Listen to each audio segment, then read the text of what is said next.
Look at your flower pots.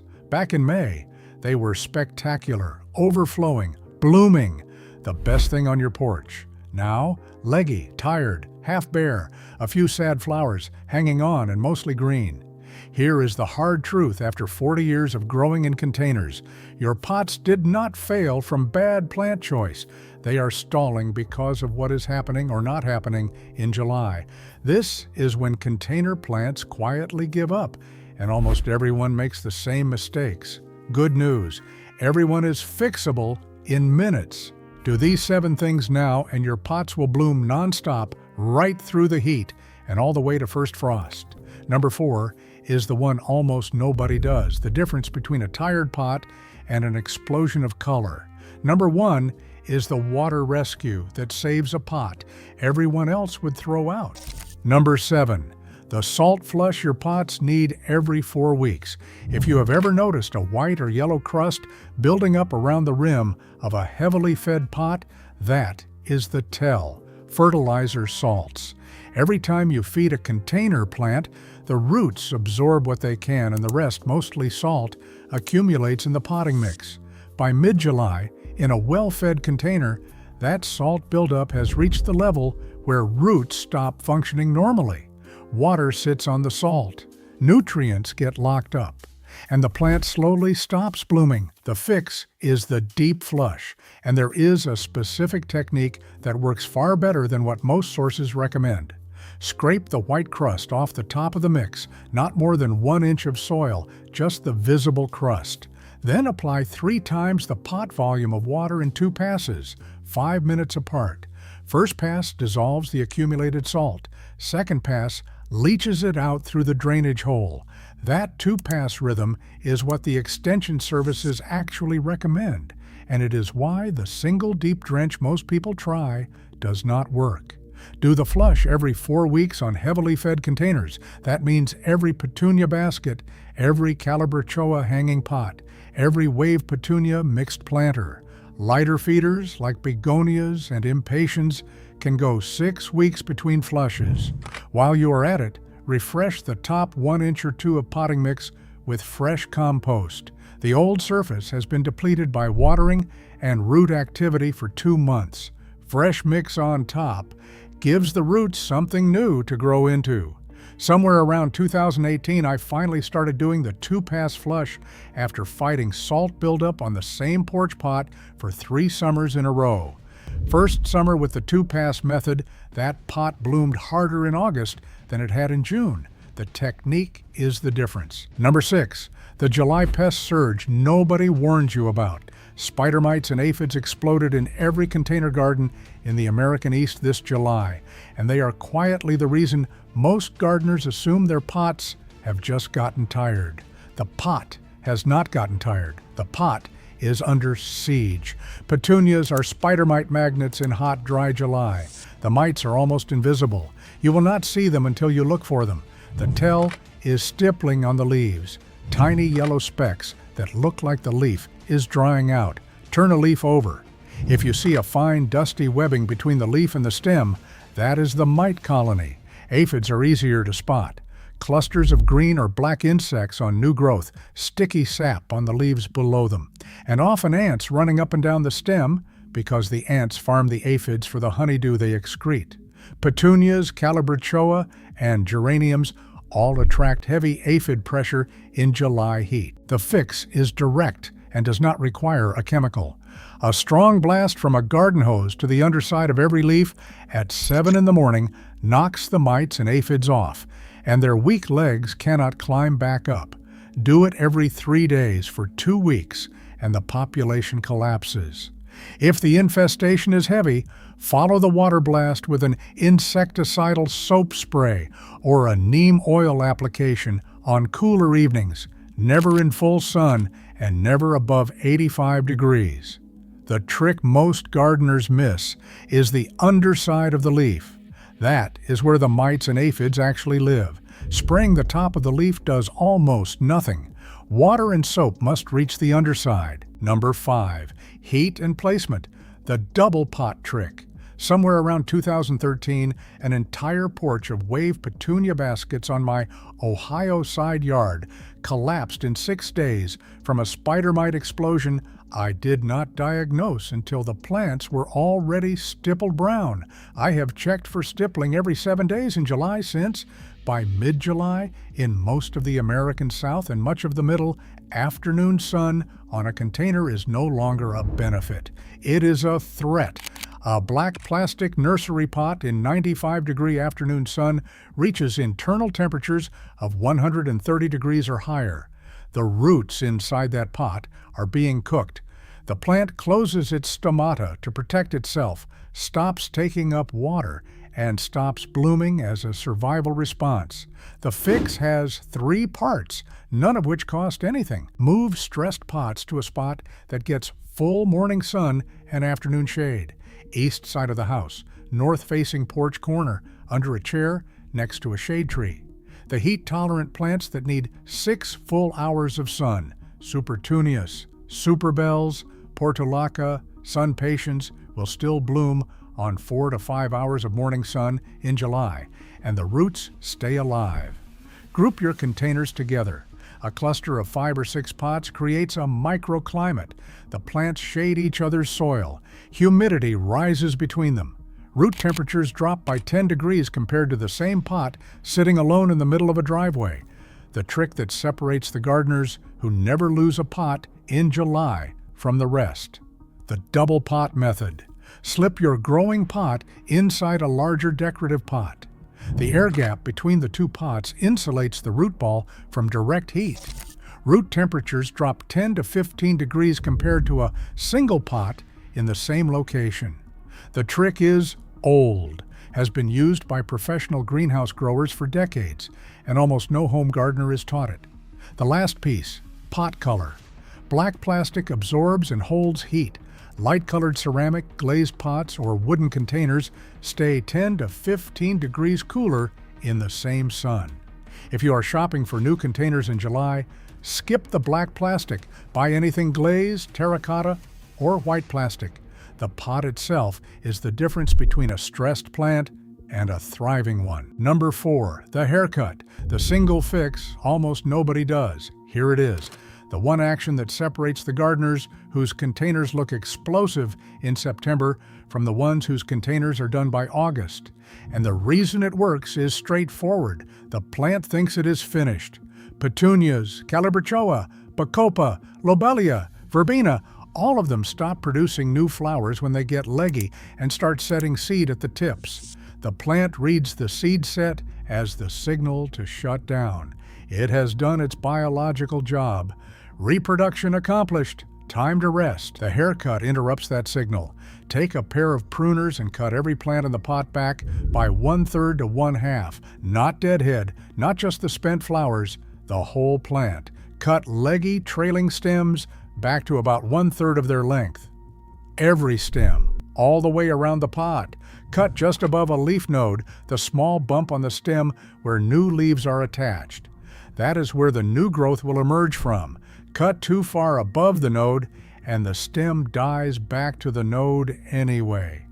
Cut right at the node, and you get a clean regrowth in about 7 days. For zonal geraniums, the technique is different. Do not cut the stems. Snap the spent flower stalks sideways at the knobby node where they meet the main stem. The stalk breaks off clean. That is the only correct way to deadhead a geranium. Here is what to expect after the cutback. The first 7 days, the plant looks brutal, half empty, sad. Everyone who walks past your porch will assume you have killed the plant. Days 7 through 14, new growth appears from every cut node. Days 14 through 21, the plant is denser and fuller than it was before the cut, and the first new flowers are opening. By day 30, you have a container that looks better than it did in June. Time the cutback for a cool overcast stretch if you can. Cutting on a 95-degree afternoon stresses the plant hard. Cut in the morning on a day the forecast shows cooler weather coming, and the plant transitions almost effortlessly. One important note about what does not need the haircut: sun patiens, wax begonias, marigolds, and traditional impatiens self-clean and bloom continuously without any cutback. Do not cut them just because the pot next to them is due for a haircut. They will sulk. 1999 or so, could have been 2000, I learned the haircut technique from a Missouri nurseryman who was showing me around his commercial Supertunia trials. He walked me down a row of 10 baskets and cut every single one in half in about 12 minutes. I stood there in stunned silence, thinking he had ruined 10 baskets of gorgeous plants.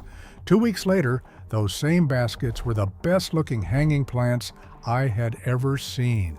I have cut every midsummer petunia hard since. Quick word before number 3. There is more practical perennial garden design than fits in any one video. I gathered 40 years of it into a book at henrysgardensecrets.com. The book is the long version. I will not bring it up again. Now to number 3. The yellow leaves you are misdiagnosing: iron chlorosis. If your calabrachoa or petunias have gone pale yellow at the leaves, with the veins still visibly darker green, that is not lack of nitrogen, and it is not water stress. That is iron chlorosis, and it is one of the most misdiagnosed problems in container gardening. The reason it happens: calabrachoa and petunias want acidic soil. pH between 5.4 and 5.8 is where they thrive. Above 6.2, iron becomes chemically locked up in the soil. The plant cannot absorb it.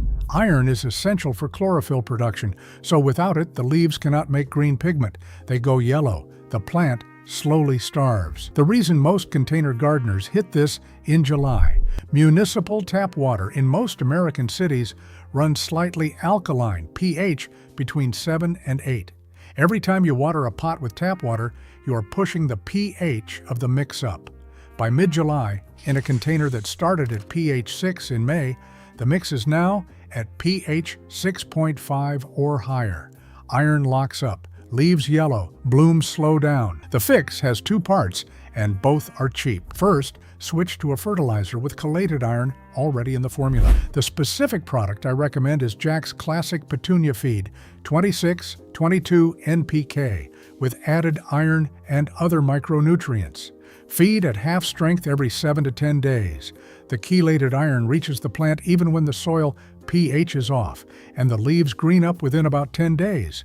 Second, if the chlorosis is severe, do a foliar iron spray in the evening. Chelated iron dissolved in water, sprayed directly on the leaves, absorbs through the leaf surface within 24 hours. The plant greens up dramatically fast. The reason this matters, and nobody else covers it: every gardener whose calabrachoa or petunia has just stopped blooming in July is probably looking at iron chlorosis and blaming themselves for not feeding enough. They feed harder with a generic bloom booster. The bloom booster has no iron. The problem gets worse. The plant collapses. The gardener assumes calabrachoa is impossible to keep alive. It is not impossible. It just needs iron. Tap subscribe if this is the level of detail you wish somebody had given you 5 years ago. Number 2, feeding iron fortified weekly, half strength. The single biggest mistake in container feeding is treating a container plant like a garden plant. A perennial in the ground has access to a huge volume of soil, a functioning microbial ecosystem, and organic matter that slowly releases nutrients over the entire summer. A container plant has none of that. The potting mix has some starting nutrients, maybe 6 to 8 weeks worth of slow-release fertilizer, if the mix came with any. After that, the plant is entirely dependent on you. By July, the starter nutrients are gone.